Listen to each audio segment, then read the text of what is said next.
जो home minister है वो होम मिनिस्टर इसलिए होते हैं क्योंकि वो हमारी सुरक्षा के लिए वो जिम्मेदार होते हैं। हमें सबसे ज़्यादा असुरक्षा होम मिनिस्टर से ही महसूस हो तो किस बात का होम मिनिस्टर?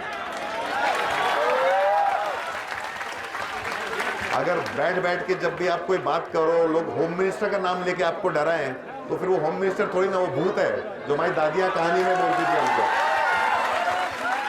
जब बचपन में हम सोते नहीं थे, हमारी नानी दादियां बोलती थी सो जाओ नहीं तो गब्बर आ जाएगा, तो लोग इस तरह से डराते हैं कि ये गब्बर आ जाएगा, कुछ बोलो मत। तो होम मिनिस्टर से हमको सुरक्षा की फीलिंग आनी चाहिए जो अंदर आती नहीं है। और हर 2 दिन में वो क्या कहते हैं बदल देते हैं, हर 2 दिन में क्या कहते बदल देते हैं। ऐसे लोगों का हम विश्वास कैसे करें, और ऐसे लोगों की बात माने भी तो कैसे माने? तो इसलिए मैं कहूँगा वो लोग करेंगे प्रोवोक, और वो लोग बहुत कुछ कहेंगे। वो तो आज की तारीख में तो मुंह खोलते तो झूठ निकलता है। अगर आपको जानना है सरकार आपसे कब झूठ बोल रही, मतलब जब वो बोल रही है तो झूठ बोल रही है। तो ऐसे में बहुत जरूरी है जो दादियों ने बोला, यहाँ पे आइए और बात करिए। एक सिंपल सा तरीका है, अगर आपको लगता है हम गलतफहमी में हैं तो आप आइए, हमारी गलतफहमी खुद दूर करिए। तब तक हमारे हर सवाल का जवाब दीजिए जब तक हम सेटिस्फाई नहीं हो जाते हैं कि आप वैसा कुछ नहीं करेंगे जो हमारा डर है। जब तक डायलॉग नहीं होगा, जब तक 2 लोगों के बीच में बातचीत नहीं होगी तो फिर कैसे हो? ये तो एक तरफा बात चली जा रही, जो मन में आता कहते हैं, बाकी सामने से कोई पूछने का हक नहीं रखता। तो इस तरह से तो चीजें होती नहीं है। लेकिन आप लोगों की जो हिम्मत है, आप लोगों का जो प्यार है, वो इस तरह से फैला है ना पूरे देश में। हर शहर में एक नहीं तो 10 शाहीन बाग खुल गए, तो जगह जगह से लोग आते हैं और देख के। और मैं तय करके आया था, मैं यहाँ पे आना चाहता था कि मैं यहाँ आके बैठ के बिरयानी खाऊंगा, उंगलियां चाट के जाऊंगा, और देखने तो लोगों को और बिरयानी आ रही है। बहुत हिम्मत मिलती है। और मैं भी, हमारी दादी जिन्होंने वैलेंटाइन ऑफर किया था मोदी जी को, मैं दादी से मिलना चाहूँ, मैं दादी जी से मिलना चाहता हूँ। और कुछ नहीं, मैं बस ये बोलूँगा कि आप एक बात बस ध्यान में रखिएगा कि बहुत सारे लोग हैं जो बोलते नहीं हैं, बहुत सारे लोग हैं जिनको उनकी अपनी आवाज़ शायद मिली नहीं है या बोलते नहीं है। इसका मतलब ये नहीं कि वो आपके साथ नहीं है। बहुत सारे लोग आपके साथ हैं। जिस तबके से मैं आता हूँ, जिस इंडस्ट्री से मैं आता हूँ, आपके साथ भरपूर मात्रा में लोग हैं। आप लोग अकेले बिल्कुल नहीं हैं। और बहुत समय के बाद, मतलब 3-4 महीना पहले जब मैं छोड़ के गया था, मुझे लगता था कि हम लोग कहीं अंदर जो है ना मरते जा रहे हैं। हम लोग अभी शांत हो गए, हम लोग जो भी है सह रहे हैं, चुपचाप चले जा रहे हैं। अभी लगता है हम जिंदा हैं। अभी सबको देख के लगता है कि हम जिंदा हैं। हम लोग हमने अपने आप को ढूंढ लिया वापस, हमने अपनी आवाज़ ढूंढ ली है और हम वापस खड़े हो गए। हमारी रीढ़ में हड्डी मजबूत है। बाकी मैं और कुछ नहीं कहना चाहूँगा। बहुत अच्छा लगा यहाँ पे आके, बहुत अच्छा लगा यहाँ पे आके। जब आपके लिए रिस्पेक्ट बची नहीं तो मैं कहाँ से करूँ?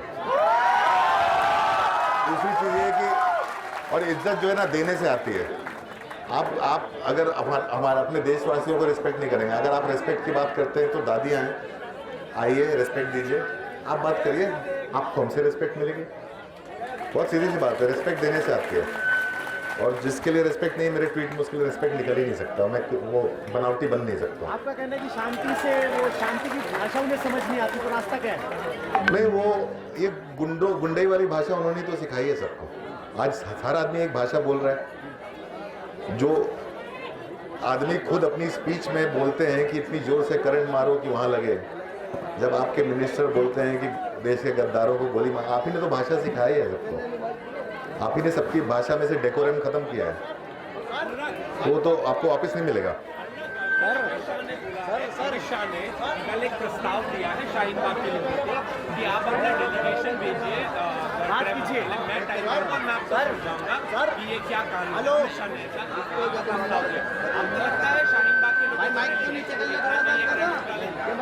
एक सीधी सी बात है कि वो जब बोलते हैं कि आप डेलीगेशन भेजिए, मैं बताऊंगा क्या कानून है। आपको मालूम है आप क्या कानून की बात कर रहे हैं? आपने तो पहले बोला क्रोनोलॉजी समझिए, फिर आपने बोला ऐसा कुछ है नहीं, फिर आप कुछ और बोलते हैं। आप तो खुद क्लियर नहीं, आप कहना क्या चाहते हैं? तो मेरी बात यह है कि आपको अगर जिससे बात करनी है ना, आप होम मिनिस्टर हैं, इतने सामने से ये लोग बैठे हैं, आप पुलिस भेजते हो, सब आते हो, आप अपनी सिक्योरिटी में आइए यहाँ पर, आप यहाँ की बात करिए, आप यहाँ की बात करिए। और जब तक सारे सवाल नहीं खत्म हो जाते, बैठिए, हर सवाल का जवाब दीजिए, क्योंकि आपकी जिम्मेदारी है।